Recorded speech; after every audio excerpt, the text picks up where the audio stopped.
প্রিয় দর্শক শ্রোতা, আজ বৃহস্পতিবার সকাল থেকে সন্ধ্যা পর্যন্ত যদি কোনো মহিলা এই তিনটি জিকির করতে পারে, জিকিরকারী সবার জন্য আল্লাহ তাআলা ক্ষমা ও মহা পুরস্কারের ঘোষণা দিয়েছেন। যেসব নারী পুরুষ আল্লাহ তাআলা জিকির করে, আল্লাহ তাআলা তাদের জন্য ক্ষমা ও মহা পুরস্কার প্রস্তুত করে রেখেছেন। সুবহানাল্লাহ। ইনশাআল্লাহ আল্লাহ তাআলা তাকে এই জিকির করার কারণে তিনটি পুরস্কার দান করবেন। সর্বপ্রথম নম্বর পুরস্কার হলো আল্লাহ সুবহানাহু তাআলা তাদের সকল গুনাহ ক্ষমা করে দিবেন, মাফ করে দিবেন এবং আল্লাহ তাআলার পক্ষ থেকে বিশেষ পুরস্কার ও রহমত লাভ করবেন। দ্বিতীয় নাম্বার পুরস্কার হলো জিকিরের মাধ্যমে বান্দা আল্লাহ সুবহানাহু তাআলার নৈকট্য লাভ করে। তৃতীয় নাম্বার পুরস্কারটি হলো দুনিয়া ও আখিরাত উভয় জীবনে শান্তি ও সুখে রাখবেন আল্লাহ তাআলা। আপনার জীবন চলে গেলেও এই তিনটি জিকির করা কখনো মিস করবেন না। উঠতে বসতে চলতে ফিরতে যদি এই তিনটি জিকির আপনি করতে পারেন, ইনশাআল্লাহ আল্লাহ সুবহানাহু তাআলা আপনাকে দুনিয়া ও আখিরাতে সুখময় শান্তিময় জীবন দান করবেন ইনশাআল্লাহ। প্রিয় দর্শক, আমি নিশ্চিত আজকের এই আমলের আলোচনাটি আপনার জীবনের মোড় ঘুরিয়ে দিবে ইনশাআল্লাহ। তাই ধৈর্য ধরে ভিডিওটি দেখার ও শোনার অনুরোধ রইল। তাহলে চলুন মূল আলোচনা শুরু করা যাক।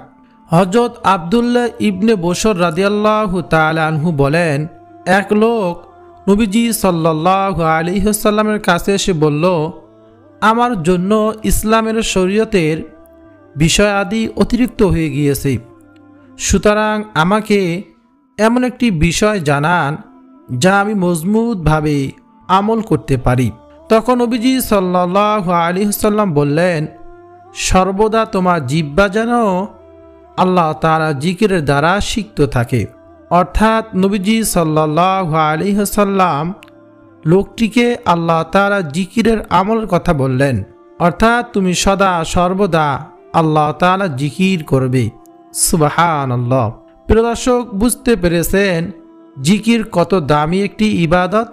আবার আবু সাঈদ আল খুদরি রাদিয়াল্লাহু তাআলা আনহু বলেন, রাসূলুল্লাহ সাল্লাল্লাহু আলাইহি ওয়াসাল্লামকে প্রশ্ন করা হলো, কিয়ামতের দিন আল্লাহ তাআলার নিকট বান্দাদের মধ্যে কে মর্যাদায় সর্বোত্তম হবে? নবীজি সাল্লাল্লাহু আলাইহি ওয়াসাল্লাম বলেন, আল্লাহ তাআলার অধিক পরিমাণে জিকিরকারীগণ। সুবহানাল্লাহ। প্রিয় দর্শক, জিকির যে কত কি দামি ইবাদত বুঝতে পেরেছেন। আবু দারদা রাদিয়াল্লাহু তাআলা আনহু বলেন, নবীজি বলেছেন, আমি তোমাদেরকে কি তোমাদের অধিক উত্তম কাজ প্রসঙ্গে জানাবো না, যা তোমাদের মনিবের নিকট সবচেয়ে পবিত্র, তোমাদের সম্মানের দিক থেকে সবচেয়ে উঁচু, স্বর্ণ ও রৌপ্য দান খয়রাত করার চেয়েও বেশি ভালো, এবং তোমাদের শত্রুর মোকাবেলায় অবতীর্ণ হয়ে তাদেরকে হত্যা করা কিংবা শহীদ হওয়ার থেকেও অতি উত্তম। সুবহানাল্লাহ। তখন সাহাবায়ে কেরামরা বললেন, হ্যাঁ বলুন ইয়া রাসূলুল্লাহ, সেটি কোন আমল? আল্লাহ রাসূল সাল্লাল্লাহু আলাইহি ওয়াসাল্লাম বলেন, আল্লাহ তাআলা জিকির। প্রিয় দর্শক, এই হাদিসে নবীজি সাল্লাল্লাহু আলাইহি ওয়াসাল্লাম আল্লাহ তাআলার জিকিরের 5টি ফায়দা ও শ্রেষ্ঠত্বর বয়ান করেছেন। সেগুলো হলো, 1. জিকির হলো সর্বোত্তম আমল। 2 নম্বর, জিকির আল্লাহ তাআলার কাছে সবচেয়ে পবিত্র আমল। 3. আল্লাহ জিকিরের ফলে সম্মান বৃদ্ধি পায়। 4 নম্বর, জিকির করা স্বর্ণ রৌপ্য দান করার চেয়েও উত্তম। সুবহানাল্লাহ। 5. জিকির করা জেহাদে শহীদ হওয়ার চেয়েও ভালো। সুবহানাল্লাহ। এই হাদিসের শেষে হযরত মুআজ ইবনে জাবাল রাদিয়াল্লাহু তাআলা আনহু বলেন, আল্লাহ তাআলার শাস্তি হতে মুক্তি পাওয়ার জন্য আল্লাহ সুবহানাহু ওয়া তাআলা জিকিরের তুলনায় অগ্রগণ্য কোনো জিনিস নেই। অর্থাৎ যে যত জিকির করবে সে তত বেশি আল্লাহ সুবহানাহু ওয়া তাআলার আযাব গজব থেকে দূরে থাকবে। সুবহানাল্লাহ। প্রিয় দর্শক, কিয়ামতের দিন অধিক জিকিরকারীগণ সবার আগে আগে জান্নাতে অগ্রসর হয়ে যাবে। জিকিরের ব্যাপারে সবচেয়ে সুন্দর একটি হাদিস হলো আবু হুরায়রা রাদিয়াল্লাহু তাআলা আনহু বলেন, আল্লাহ রসুল সাল্লাল্লাহু আলাইহি ওয়াসাল্লাম বলেছেন, আল্লাহ সুবহানাহু ওয়া তাআলার একদল ফেরেশতা আছেন যারা আল্লাহ জিকিরত লোকদের খোঁজে পথে পথে ঘুরে বেড়ান। যখন তারা কোথাও আল্লাহ তাআলা জিকিরত লোকদেরকে দেখতে পান তখন ফেরেশতারা পরস্পরকে ডাক দিয়ে বলেন, তোমরা আপন আপন কাজ করার জন্য এগিয়ে আসো। তখন তারা তাদের ডানাগুলো দিয়ে সেই লোকদেরকে ঢেকে ফেলেন নিকটবর্তী আকাশ পর্যন্ত। তখন তাদের প্রতিপালক আল্লাহ সুবহানাহু ওয়া তাআলা ফেরেশতাদেরকে জিজ্ঞেস করেন, আমার বান্দারা কি বলতেছে? তখন ফেরেশতারা বলে, তারা আপনার পবিত্রতা বর্ণনা করতেছে, তারা আপনার শ্রেষ্ঠত্বর ঘোষণা দিচ্ছে, তারা আপনার গুণগান করছে এবং তারা আপনার মহত্ব প্রকাশ করছে। তখন আল্লাহ তাআলা ফেরেশতাদেরকে জিজ্ঞাসা করবেন, তারা কি আমাকে দেখেছে? তখন ফেরেশতারা বলবে, হে আমার প্রতিপালক, হে আমার আল্লাহ, আপনার শপথ তারা আপনাকে দেখেনি। আল্লাহ সুবহানাহু ওয়া তাআলা আবার ফেরেশতাদেরকে জিজ্ঞেস করবেন, আচ্ছা তবে যদি তারা আমাকে দেখত?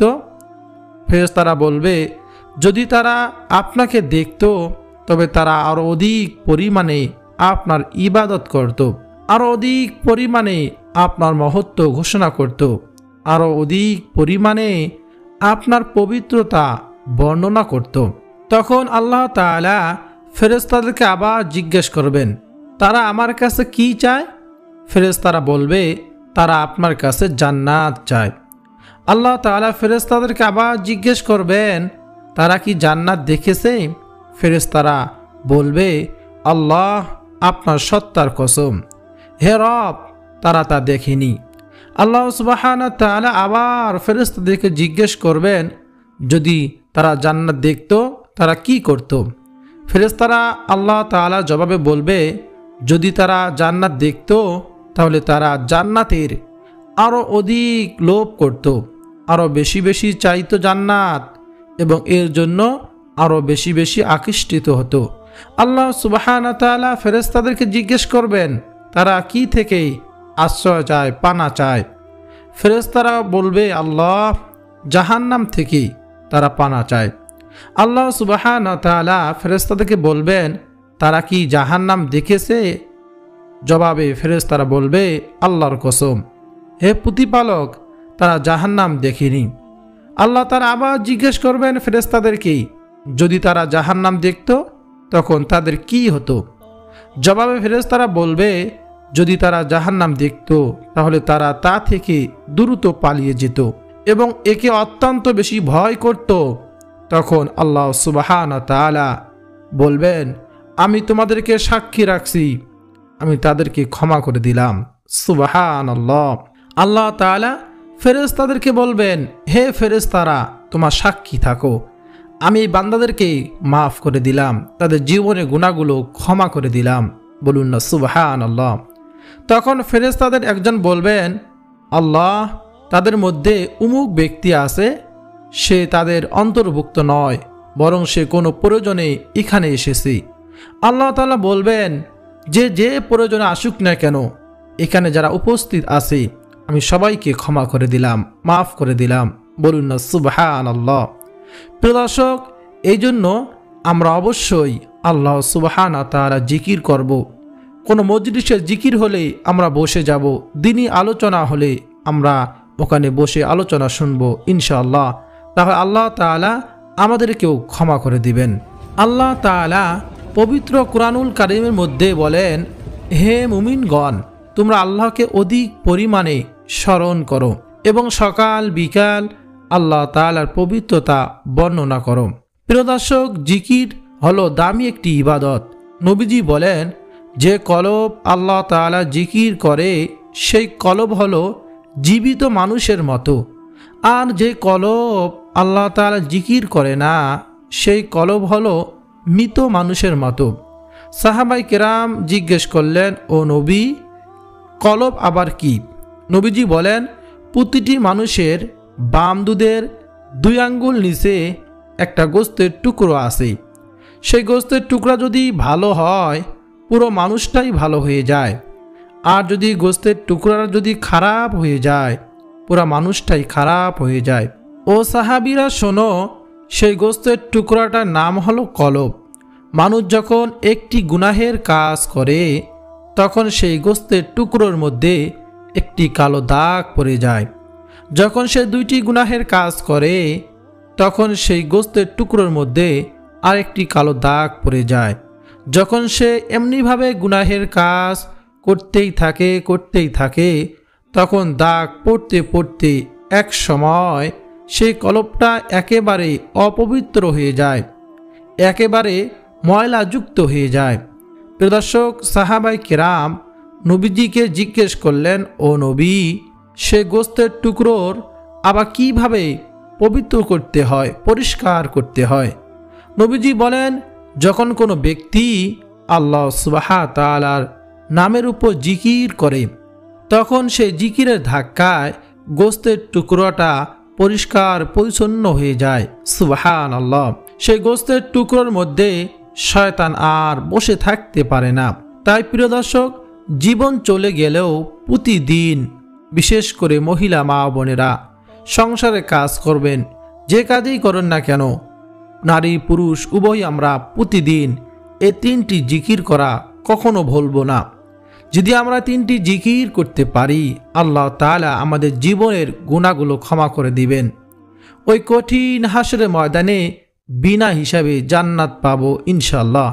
আল্লাহ তাআলা আমাদের সবাইকে এই তৌফিক দান করুন, আমিন। প্রিয় দর্শক, এখন আলোচনা করব কোন সেই 3টি জিকির, কোন জিকিরগুলো করবেন। সর্বপ্রথম জিকিরটি হলো লা ইলাহা ইল্লাল্লাহ। নবীজি বলেন, যে ব্যক্তি বলবে লা ইলাহা ইল্লাল্লাহ, আল্লাহ রাব্বুল আলামিন হাসরের ময়দানে আমাকে ডেকে ডেকে বলবেন, ও আমার বন্ধু মুহাম্মদ সাল্লাল্লাহু আলাইহি ওয়াসাল্লাম, আপনি আপনার ওই সমস্ত উম্মতদেরকে লইয়া জান্নাতে প্রবেশ করুন যে তার জীবন দশায় বলেছে লা ইলাহা ইল্লাল্লাহ এবং এর উপর ঈমান এনেছে। সুবহানাল্লাহ, আল্লাহু আকবার। নবীজি আরো বলেন, যার জীবনের শেষ কথা হবে লা ইলাহা ইল্লাল্লাহ, সে অবশ্যই জান্নাতি হবে। সুবহানাল্লাহ। নবী মুসা আলাইহিস সালাতু ওয়াস সালাম একদিন আল্লাহ তাআলার কাছে ডেকে ডেকে বলতেছেন, ও আল্লাহ, আপনি আমাকে এমন একটি কালিমা শিক্ষা দেন যাতে আমি ওই কালিমা দিয়ে আপনাকে ডাকতে পারি। আল্লাহ তাআলা বলেন, ও নবী মুসা, তুমি বলো লা ইলাহা ইল্লাল্লাহ। নবী মুসা আলাইহিস সালাতু ওয়াস সালাম বললেন, আল্লাহ, আমি চাইলাম আপনার নিকট দামি একটি বাক্য, আর আপনি আমাকে ছোট একটি বাক্যের কথা বললেন। আল্লাহ তাআলা বলেন, ও নবী মুসা, এই বাক্যটিকে তুমি ছোট মনে করিও না। এই বাক্যের ওজন এত বেশি যে সমগ্র সৃষ্টিকুলকে যদি তুমি এক পাল্লায় রেখে অপর পাল্লায় এই বাক্যটিকে রেখে দাও তাহলে এই বাক্যের পাল্লার ওজন ভারী হয়ে যাবে। সুবহানাল্লাহ। প্রিয় দর্শক, অবশ্যই আমরা হাঁটতে চলতে উঠতে বসতে লা ইলাহা ইল্লাল্লাহ এই জিকির করব ইনশাআল্লাহ।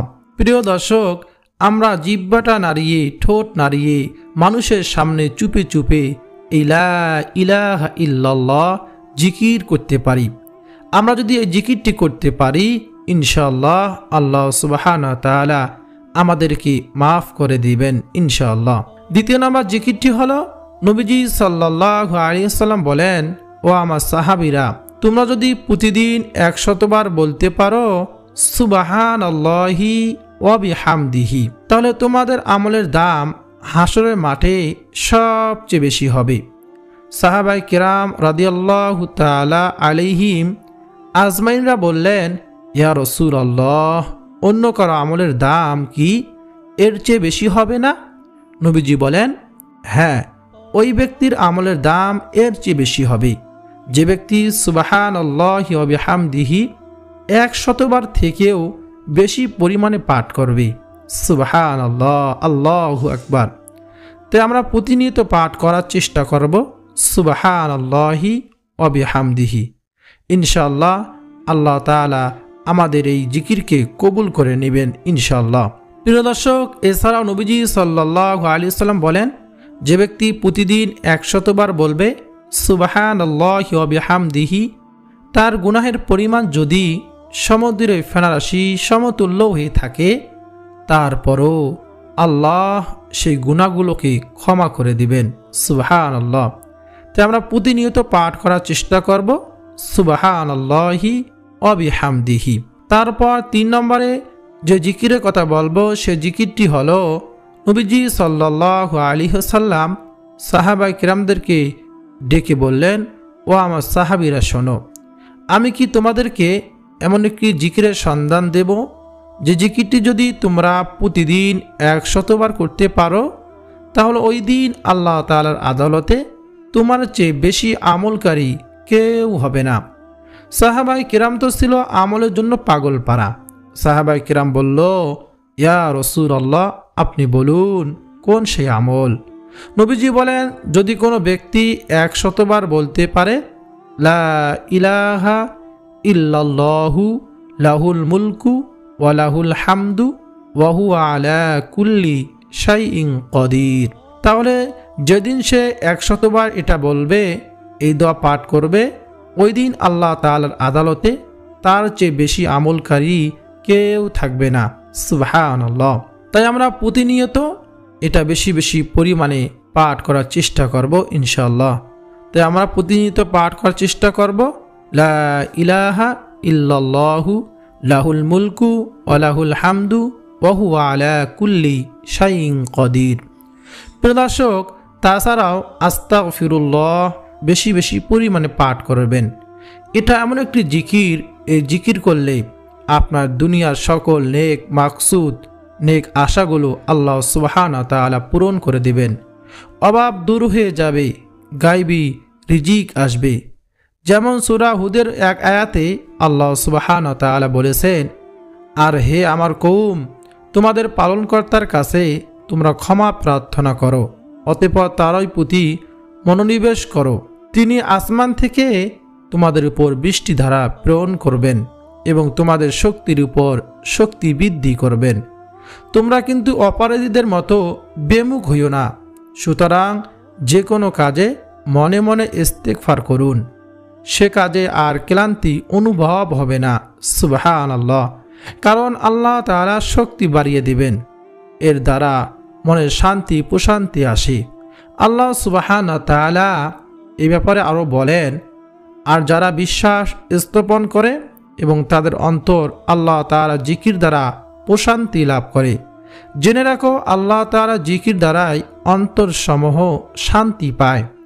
আর যাদের হৃদয় প্রশান্ত হয়ে যায় তাদের জন্য আল্লাহ তাআলা সূরা ফজরে সুখবর দিয়ে বলেন, তুমি তোমার পালনকর্তার নিকট ফিরে যাও সন্তুষ্ট ও সন্তোষভাজন হয়ে, অতঃপর আমার বান্দাদের অন্তর্ভুক্ত হয়ে যাও এবং আমার জান্নাতে প্রবেশ করো।